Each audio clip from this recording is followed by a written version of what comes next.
하나님 아버지, 믿음이 없는 기도가 아닌 전능하신 하나님을 믿고 의지하는 하루가 되게 하옵소서. 하나님 앞에 나오는 자들이 하나님이 계신 것과 자기를 찾는 이들에게 상 주시는 믿는 믿음이 되게 하여 주옵소서. 나의 기도가 허공에 메아리치는 욕망의 언어가 되지 않게 하시고 내가 누릴 것들을 다시 채워달라는 요청이 되지 말게 하옵소서. 나의 이기적인 생각으로 구하지 않게 하시고 허황된 기대를 구하는 어리석은 자가 되지 말게 하옵소서. 무엇이든지 믿고 구하는 자에게 반드시 주시겠다고 약속하신 말씀을 따라 구하게 하옵소서. 하나님을 신뢰하는 기도로 나아가오니 응답하여 주옵소서. 예수님의 이름으로 기도합니다. 아멘.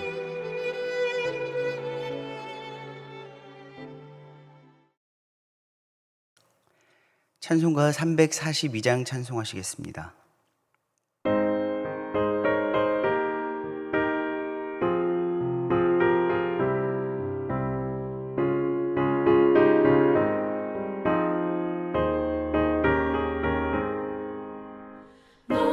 시험을 당해 죄 짓지 말고 너 용기를 다해 못 물리치라.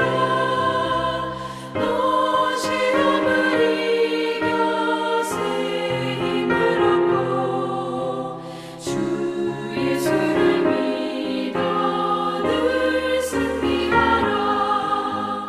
우리 구주의 힘과 그의 위로를 빌라. 주님 내 편에 서서 항상 도우시리. 내 친구를 삼가 잘 선택하고 너를 삼가 늘 조심하라.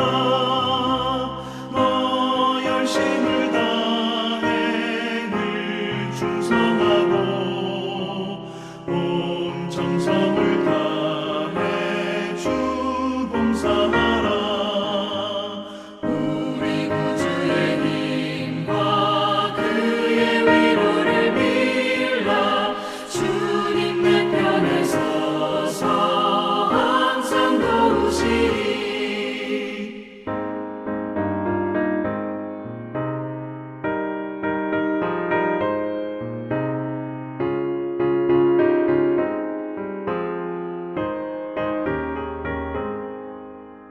잘 이기는 자는 상 받으리니.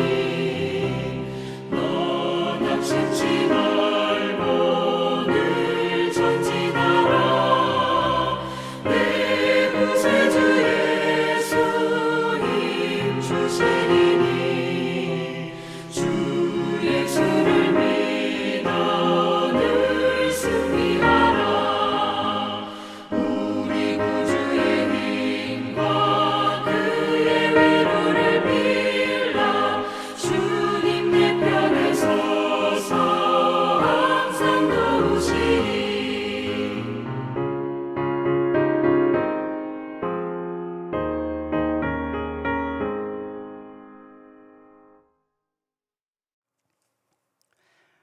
오늘 우리에게 주신 하나님의 말씀은 열왕기하 16장 1절에서 20절 말씀입니다.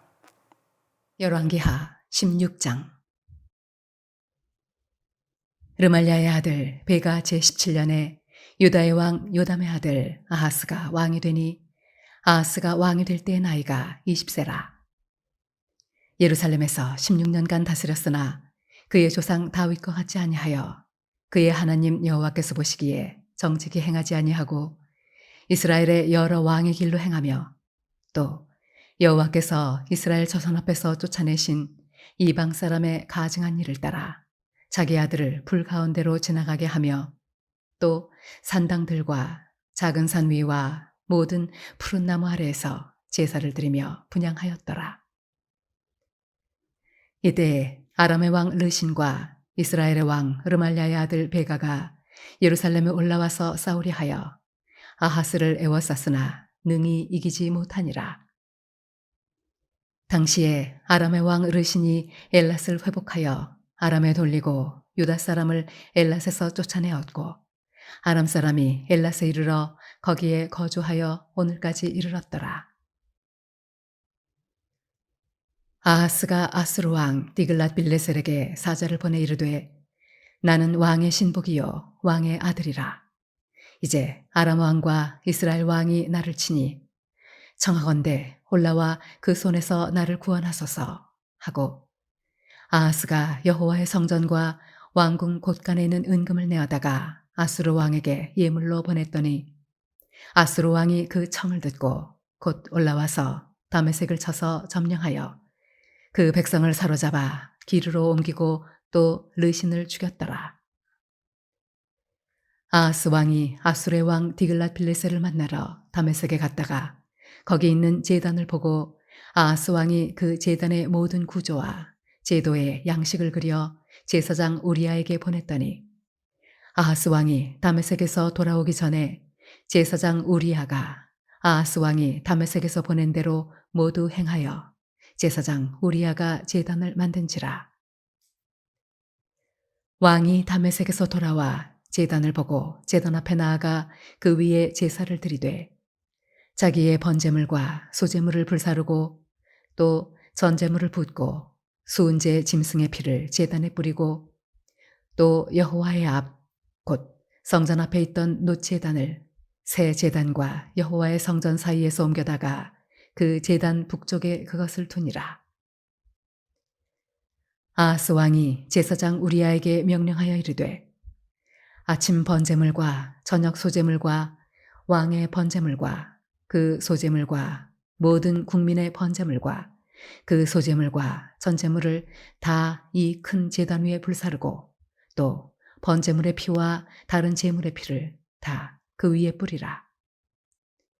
오직 놋제단은 내가 주께 여쭐 일에만 쓰게 하라 하매 제사장 우리아가 아하스 왕의 모든 명령대로 행하였더라. 아하스 왕이 물두멍 받침의 옆판을 떼내고 물두멍을 그 자리에서 옮기고 또 놋바다를 놋소 위에서 내려다가 돌판 위에 그것을 두며 또 안식일에 쓰기 위하여 성전에 건축한 낭실과 왕이 밖에서 들어가는 낭실을 아수르 왕을 두려워하여 여호와의 성전에 옮겨 세웠더라. 아하스가 행한 그 남은 사적은 유다 왕 역대지략에 기록되지 아니하였느냐. 아하스가 그의 조상들과 함께 잠에 다윗성에 그 열조와 함께 장사되고 그의 아들 히스기야가 대신하여 왕이 되니라.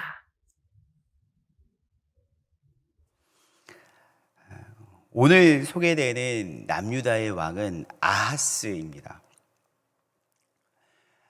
우리가 남유다와 북이스라엘 왕을 볼 때에 북이스라엘은 도저히 희망이 없는 19명의 왕들이 전부 악함을 거듭해 갔던 왕으로 기억을 하고, 또한 남유다는 뭔가 하나님께서 다윗의 계보를 이어갔던 하나님의 언약을 친히 이루어 가시고 성취해 가셨던 역사의 기록이라고 우리는 바라보기 때문에 뭔가 남유다에는 약간의 어드밴티지를 주고 조금의 소망을 두는 시선으로 남유다의 역사를 바라볼 때가 있습니다. 그런데 북이스라엘이든 남유다 역사이든지 간에 실상 우리가 집중해서 바라봐야 될 것은 사람에게는 소망이 없다라는 것이죠. 사람은 결국 북이스라엘의 왕들이 보여주는 것처럼, 그리고 남유다의 20명의 왕들 가운데에서 대부분의 왕들이 보여주었던 것처럼 인간은 결국 죄인이고 하나님을 떠나서는 결코 소망이 없다라는 것입니다. 특별히 오늘 남유다의 왕으로 소개되어진 이 아하스는 남유다에 거듭되어지는 20명의 왕들 중에서도 정말 악한 왕, 므낫세와 더불어서 이 양대 산맥을 이루고 있는 남유다의 악한 왕이라고 하면은 아하스를 들 수 있겠습니다. 특별히 이 아하스가 좋은 이미지로 그나마 기록되어지고 있는 것은 이 아하스의 아들이 누구냐면 히스기야 왕이거든요. 그러니까 히스기야라는 남유다의 소망 없는 역사에 희망의 빛을 비추는 히스기야 왕을 낳은 아버지로서 약간의 좋은 이미지를 둘 수 있겠지만, 실상 이 아하스는 자신의 자녀들을 몰렉이라는 우상에게 드리면서 인신제사를 드렸던, 불 가운데로 지나가게 했던 극악무도한, 도저히 인간적으로나 도덕적으로 이해되어지지 않고 용납할 수 없는 몰상식한 길을 갔던 왕이 바로 이 아하스라고 볼 수 있겠습니다. 대부분의 사람이 뭔가 통치를 하다 보면은 정치적인 세력에 의해서 자신은 좋은 마음을 갖고 있지만 결국 내 뜻과는 다르게 악한 길을 갈 수밖에 없었다라고 그나마 좋게 바라볼 수 있다면, 이 아하스만큼은 다른 모든 것들을 뒤로하고 자신의 자녀를 불로 지나가게 했던 끔찍한 기록을 가지고 있는 왕이 바로 이 아하스라고 볼 수 있겠습니다. 이 아하스 같은 경우에는요, 이 성경에서 딱 이렇게 기록을 하고 있습니다. 아하스가 왕이 될 때 나이가 20세라 예루살렘에서 16년간 다스렸으나 그의 조상 다윗과 같지 아니하여 그의 하나님 여호와 보시기에 정직히 행하지 아니하고라고 이야기를 하고 있습니다. 그러니까 이 아하스는 그나마 다른 왕들 같은 경우에는 솔로몬과 같은 반심이었다고 볼 수 있죠. 처음에는 여호와 보시기에 정직히 행하였을지라도 나중에는 하나님께 등 돌린 어쩌면 절반의 순종이라고 이야기할 수 있다면, 이 아하스는 전체 이 왕의 통치 모든 기간이 하나님 앞에서 정직히 행하지 아니하였던 악한 왕이라고 볼 수 있겠습니다. 하나님을 떠나버렸던, 하나님을 떠나서 하나님이 싫어하시는 것으로 처음부터 마지막까지 장식했던 왕이 바로 이 아하스라고 볼 수 있겠습니다.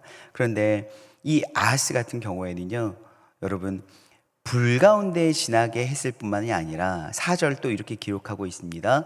또 산당들과 작은 산 위와 모든 푸른 나무 아래에서 제사를 드리며 분향하였더라라고 기록하고 있다라는 것이죠. 이 아하스 때에는 이전의 왕들도 산당들의 제사를 허용했기 때문에 하나님의 마음을 아프게 했었던 것이 있었는데, 이 아하스 같은 경우에는 산당들 뿐만 아니라 작은 산 위와 모든 푸른 나무 아래에서 제사를 드리며 분향하게 했다라는 것이죠. 무슨 말이냐면, 이 이스라엘 같은 경우에는 나무가 우리나라처럼 좋은 기후가 아니기 때문에 산이며 들이며 모든 곳에 푸른 나무가 있지 않습니다. 나무가 조금 더 귀한 나라라고 볼 수 있겠죠. 그렇기 때문에 나무가 있는 곳이라면 그곳에서 모두가 다 모여서 제사를 드리게 하고 분향하게 만들었다는 것입니다. 그런데 산당에 대한 여러분들이 좀 지식이 있으셔야 될 것 같은데요, 산당은 어느 순간 북이스라엘과 남유다 열왕기서에 갑작스럽게 등장한 어떤 건물이 아니라, 산당은 성전이 건축되기 이전에 이미 있었던 예배하는 곳, 곧 하나님께 제사하는 곳이 산당이었습니다. 성전 이전에 존재했던 것이 산당이었습니다. 기브온 산당에서 여러분 사무엘이나 솔로몬도 제사했던 것을 볼 수 있습니다. 그러나 예루살렘에 성전이 세워지고 난 이후에는, 솔로몬 이후에 하나님께서는 그곳에 하나님의 영광을 나타내시고 그곳에서 제사를 드리길, 예배하길 원하셨다라는 것이죠. 솔로몬 성전 이후에 하나님께서는 예배 받으시길 원하시고, 어떤 방법으로 어디에서 하나님께서 나를 만나고 예배하길 원한다라고 분명하게 말씀하셨다라는 것입니다. 그렇기 때문에 솔로몬 이후에는 모든 산당들이 문을 닫고 제사 의식이 행해지지 않았어야 될 것임에도 불구하고, 아하스 때에는 그것이 용납되어지는 것뿐만이 아니라 더 불이 붙었다라는 것이죠. 모든 산들, 그리고 산당들과 작은 산들, 나무가 있는 모든 곳에서도 분향하게 되었다라는 것입니다. 여러분, 이게 무엇이냐면, 지금 이 시대에도 이러한 상황들이 연결되어진다고 볼 수 있는데, 이렇게 말씀드리면 여러분들은 그렇게 생각하실 거예요. 목사님, 산당이 어디 있습니까? 지금 이 세상에 라고 볼 수 있겠지만, 여러분, 당시에 이 아하스가 모든 산당들과 작은 산 위와 푸른 나무에서 제사를 드리고 분향하게 만들었다는 것은 이스라엘 백성들이, 이 남유다의 백성들이 자기의 편의대로 하나님을 찾고 예배할 것을 허용했다라는 것입니다. 하나님께서 원하시는 것으로 나오는 수고도 마다하고 하나님께서 원하시는 방법대로 예배하기를 다 뒤로 하고 자신의 목적과 자신의 편의를 따라서 하나님을 찾을 때는 찾고 가고 싶을 때는 가고 예배하는 방식도 자신의 마음대로 자신의 종교심을 따라서 자신의 마음대로 예배할 것을 허용했다라는 것이죠. 어찌 보면은 샤머니즘이라고 말씀드릴 수도 있겠고 어찌 보면은 불편한 실용주의라고 볼 수도 있겠습니다. 여러분, 그런데 여러분 어떻습니까? 코로나 시기를 지나오면서 우리는 성전에 나오지 않습니다. 각자의 자리에서 온라인으로 예배하면서 그것도 하나님의 말씀을 들은 것이기 때문에 온라인으로 내가 예배를 드렸다라고 스스로 만족하고 있다라는 것이죠. 사랑하는 여러분, 지금 이 시대에는 온라인의 예배를 우리가 막을 수는 없을 것입니다. 또 온라인으로 예배를 하면서 자신의 신앙을 결국엔 키워가면서 결국 온라인을 뛰어넘어 오프라인으로 나오려고 결단하는 분들도 있을 것입니다. 어떤 분들은 몸이 불편하기 때문에 성전에 나오지 않고 예배를 온라인으로 예배하는 분들도 있을 것입니다. 그러나 그런 분들 이외에도 정말 많은 분들이 자신의 편의를 따라서 자신의 목적과 자신의 실용성을 따라서 하나님을 자신이 원하는 곳에서 예배하고 자신이 원하는 곳에서 자신의 입맛에 따라 하나님을 찾는 분들이 참 많이 있더라는 것이죠. 사랑하는 여러분, 아하스가 행했던 악함은 그저 비윤리적으로 아들을 불 가운데로 지나가게 하고 몰래에게 제사했던 우상숭배뿐만이 아니라 하나님의 법과 식대로 자신의 백성들이 하나님을 예배하도록 가르치지 않고 그들의 목적과 그들의 그들의 실용성대로 예배할 것을 모든 것들을 허용해 버렸고 그것에 오히려 불을 붙였다라는 것이 여러분 아하스의 악함이라고 볼 수 있겠습니다. 사랑하는 여러분, 우리의 편의대로 하나님을 찾지 맙시다. 우리의 편의대로 하나님을 예배하지 않길 원합니다. 하나님을 예배하기 위해서 성전에 나오는 수고를 감당하실 수 있었으면 좋겠고 하나님이 원하시는 식과 법대로 여러분들이 불편하겠지만 어렵겠지만 그것을 감수하고 하나님 앞에 예배하는 여러분들이 되시길 소망합니다. 기도하시겠습니다. 사랑하는 하나님, 감사합니다. 우리의 실용성대로 하나님을 찾지 않길 원합니다. 우리의 편의대로 하나님을 예배하지 않길 원합니다. 우리를 지으시고 우리에게 은혜 주시며 우리에게 구원을 허락하신 그 하나님 앞에 작은 수고로움을 감당할 수 있도록 도와주시옵소서. 예수 그리스도의 이름으로 기도합니다. 아멘.